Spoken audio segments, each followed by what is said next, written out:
Welcome to East Texas Explorer. I'm Tristan. And I'm Alexis. Today we introduce you to the Purple Haze Association, give you some tips for dealing with seasonal sneezing, and talk about some organizations here at SFA that are making a difference in our community and around the world. That's right, so sit back and relax. It ought to be a great show.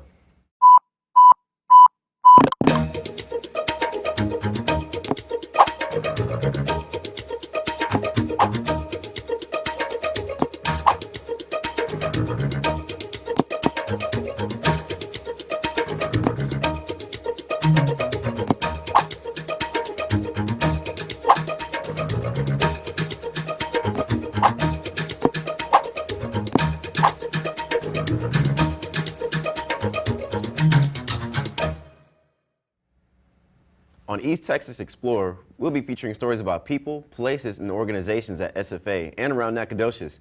We love reporting on folks in our community that are making a difference. Alexis, you covered an organization that did the same thing, right? Absolutely. I found out about an organization on campus that's going above and beyond to raise and donate money to orphanages in Romania. It's called Freshman Leadership Academy, and they're really something.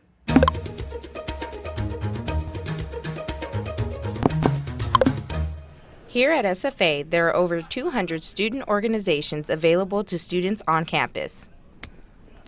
One organization on campus is specifically designed for freshmen. The Freshman Leadership Academy, or FLA, is composed of 4 SFA 101 classes. The academy aims to help students take on leadership roles and prepare them for the future as leaders at SFA. Every fall semester, FLA decides on a project to focus on for the school year. This year, the FLA students have teamed up with the nonprofit organization New Opportunities for Romanian Children, also known as Noroc, in efforts to not only donate, but help raise awareness about the sex trafficking most children are subject to in Romania. Instead of just like, okay, we're sending money, that goes away. We actually got to donate a t-shirt press, and that way they can have like a continuous source of income and, learn something new and have something centered there where it could help them for a long run. So it was more than what we expected. The FLA students plan and carry out various events to help their efforts in raising money for the orphanage. The students raised $2,500 for the orphanage. While planning and raising money, the FLA students continue to check up on the orphans and Skype with them regularly. Now 6 students from FLA will travel to Tulcea, Romania during the summer to meet the very children they've been helping. To get a first-hand experience of what's going on over there, it's way better than the story. It's better than a Skype message or anything like that. So I hope to just get the experience and be able to come back and tell them personally, this is what's going on. FLA students will be outside on the plaza accepting donations, and donations can be made at tinyurl.com/Noroc. This is Alexis Morgan for East Texas Explorer. Have you ever thought how SFA student organizations benefit our community? Gabriella Wesley went out this week to find out more about an organization here at SFA called the Braille and Cane Club. Here's what she found.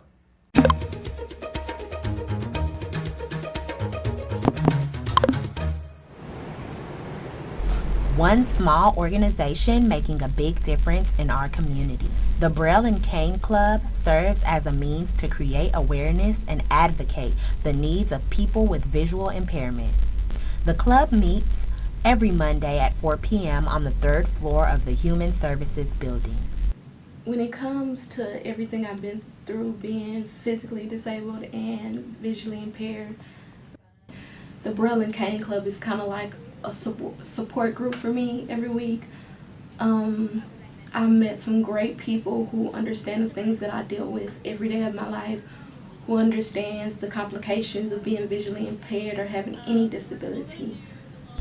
For 15 years, members of the Braille and Cane Club have been leaving their mark around Nacogdoches by hosting community events. There are 35 members who converge to advocate through unique fundraisers.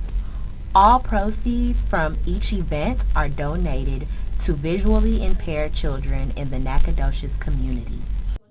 Events are open to the public and range from their annual Easter party, Braille Week, and White Cane Day. I'm part of this club for the Braille and Cane Club. Like we're showing the youth that they can make it. The idea behind this organization is to acknowledge that blindness does not mean people are incapable. The dedicated group focuses on promoting independency and mobility in our community. At the end of the day, we have a common ground that we, are in the same struggle together, trying to improve the quality of life so that we can be the best that we can be. For East Texas Explorer, I am Gabriella Wesley. Stephen F. Austin State University hosts many international students each year. These students have the opportunity while they are here to enrich American students with a taste of what their culture is like. Here is Megan Sellers with more on how they do it.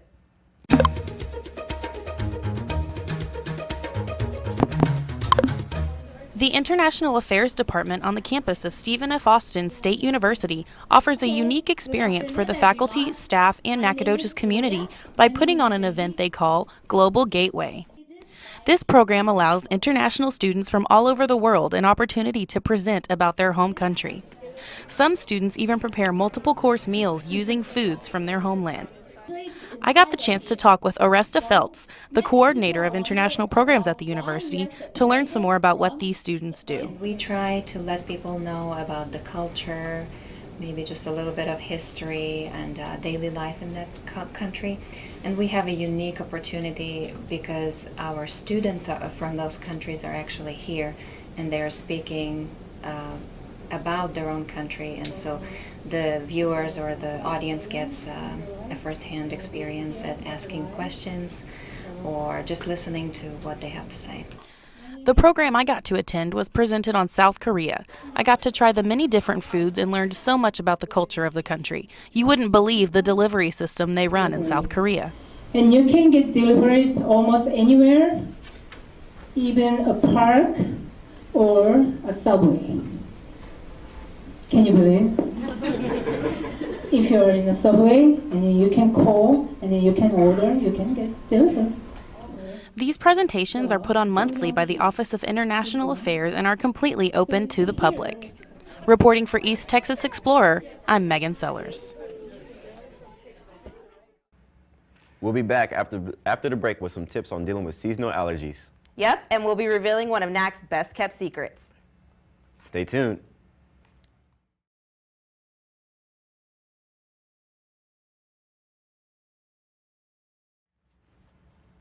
Welcome back to East Texas Explorer. There are many grocery stores in Nacogdoches, but there's one that goes often unnoticed, called La Michoacana. It's a Mexican store that has many interesting things that really shouldn't be missed. Here's Bianca Berlenga to tell us more. Stand by.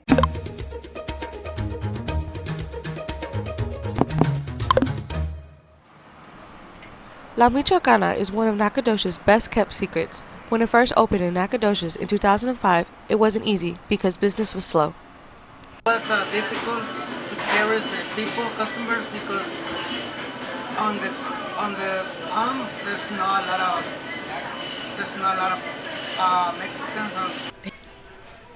La Michoacana is best known for their meat market. The places they get their meat from is Mexico and Nebraska. They marinate it every day, so it's ready when people want to buy it.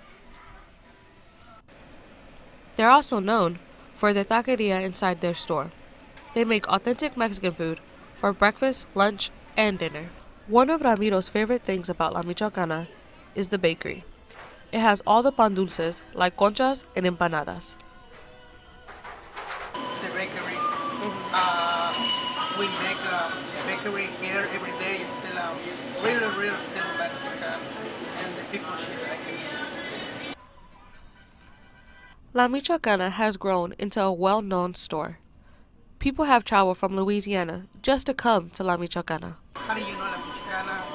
And he said, well, La Michoacana is in everywhere in Texas and specifically coming for the flavor.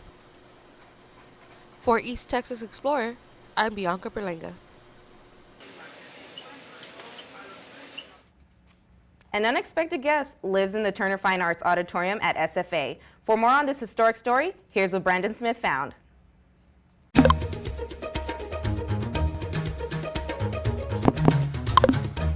The The Griffith Fine Arts Building at SFA is home to the Turner Fine Arts Auditorium and also home to a ghost named Chester. Chester was an architect who took his own life by jumping from the balcony because he misunderstood the blueprints. There are many rumors about Chester, but here are some undisputed stories told by Melissa McMillan Cunningham. Go. Hi, I'm Melissa McMillan Cunningham. I'm a lecturer and I'm the coordinator for teacher certification here in the School of Theater. One of the big stories was when he was directing the Scottish play, or as most people call it, Macbeth. And in one scene, there are all these people at a banquet table, and one chair is supposed to be empty for the ghost of Banquo to appear. Well, the story I heard was that when Dr. Waters was directing that, there was somebody sitting in the chair, and he got upset about it, and he walked around backstage in our little theater, which no longer exists. It's where our scene shop is now, one of our shops, Turner Shop. Anyway, he walked around backstage, and lo and behold, as he walked towards the person sitting in the chair, that person just disappeared. Probably a stranger story was during the production of Tiny Alice, also directed by Dr. Waters. And in this production, they had a cage of a couple of like little doves or birds of some sort. I believe they were doves. And a shadow during rehearsal passed over this cage with the birds in it, and the birds just completely panicked and started throwing themselves up against the cage as the shadow passed over them, and then they fell to the bottom of the cage dead. Many stories about Chester will continue to be told. For East Texas Explorer, I'm Brandon Smith. What comes to mind when you think of spring? Warm weather? Spring cleaning? For many, this season means sneezy, watery eyes, and stuffy noses. To tell us on some ways of dealing with spring allergies, here's Khaki Holland.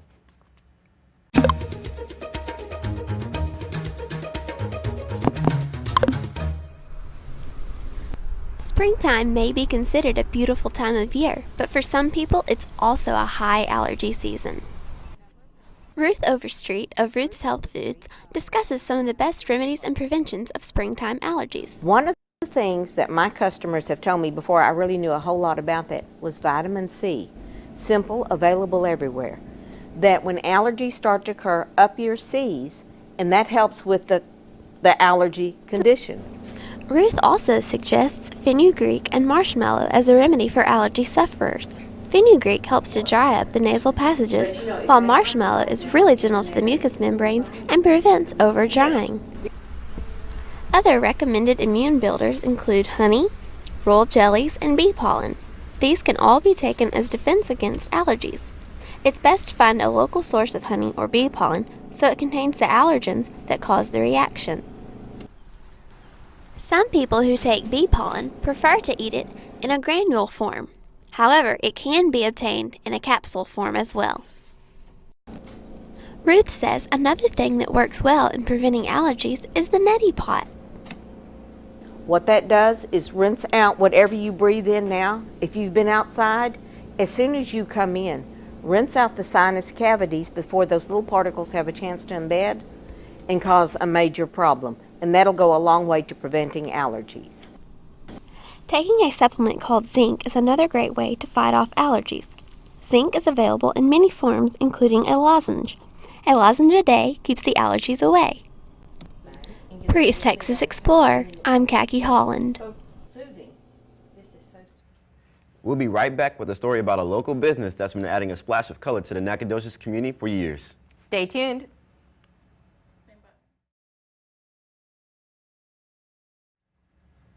Welcome back to East Texas Explorer. If you pass by glass castles in downtown Nacogdoches, you will be mesmerized by all the bright and shiny objects. But inside, there is so much more than meets the eye. Let's go with Consuelo Bonilla to see some of the things that you may not know about glass castles.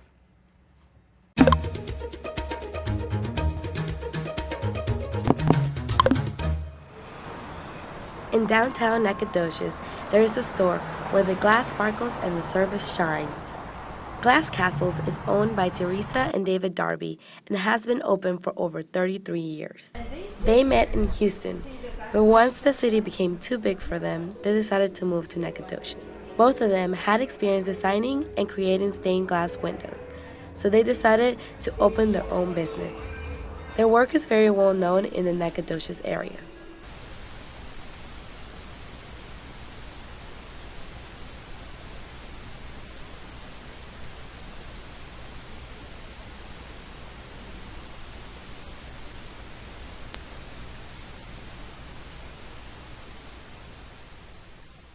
Not only do they create and sell their products, they also have classes to teach people how to foil and eventually make their own stained glass windows.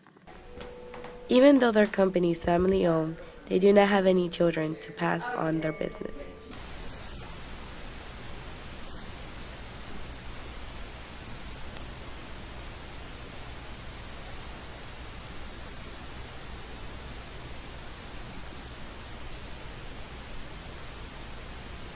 As long as they are still there, their doors will remain open for all of Nacogdoches to shop for handmade stained glass. For East Texas Explorer, I'm Consuelo Bonilla. Taco Bell will be serving more than just tacos. They'll be serving breakfast this week. Here's Jakar Anderson to tell us more. And what exactly is a waffle taco?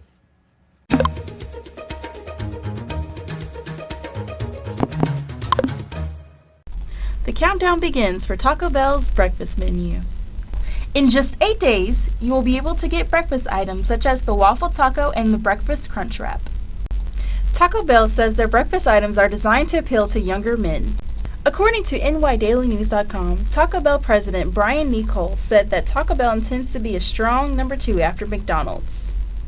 Even though Taco Bell designed their breakfast menu around younger men, here's what some women had to say about the breakfast menu. The idea of breakfast tacos is a solid idea, but the waffle taco, that just sounds gross to me. But I would really push the burritos rather than the waffle tacos, because I mean that's basically like having a taco in the morning, and breakfast burritos are more common. People are more likely to get them.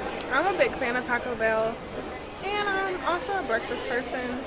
But I would have to say that breakfast at a Mexican restaurant is a little iffy. Out there hitting the social media hard and just working it.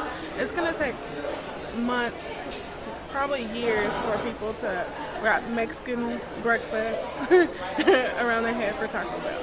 Taco Bell's breakfast is expected to have fewer calories and more protein compared to McDonald's breakfast. Taco Bell's sausage burrito will have 24 grams of protein. Taco Bell will officially start serving breakfast March 27th and will serve breakfast until 11 a.m. For East Texas Explorer, I'm Jakara Anderson.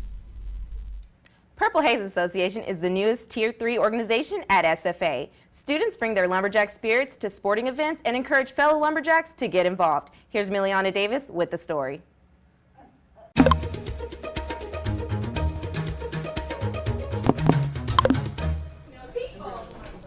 The Purple Haze Association is a student-led organization on the Stephen F. Austin State University campus.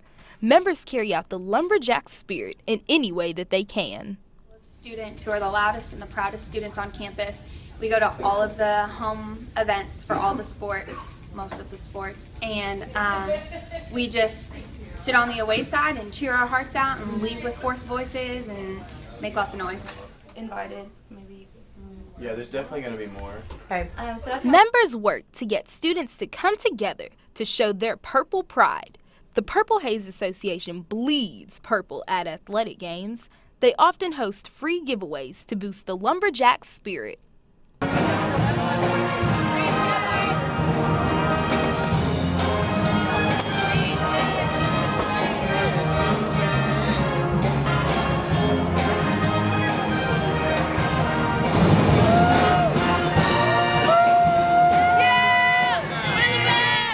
Purple Haze has been around for years, starting as a small group of students. It didn't become an official organization until this past year. And Purple Haze is not an exclusive section just for our members. If you want to sit in Purple Haze at any time, anyone is welcome to sit in Purple Haze with us. Carrying out the SFA way and supporting athletics is what Purple Haze does best. This is Milana Davis from East Texas Explorer. The Purple Haze is really a great organization that is part of a proud tradition of a school spirit, but SFA has a lot of traditions. Another one can be heard around the town during the football season, and everybody knows what it is. It's Old Cotton, the school cannon. I went out this week to learn more. Here's what I found.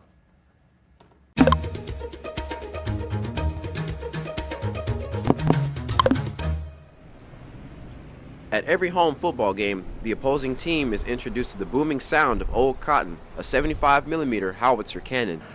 The sound booms well over 100 decibels. People outside of the SFA campus can hear the sound of the cannon.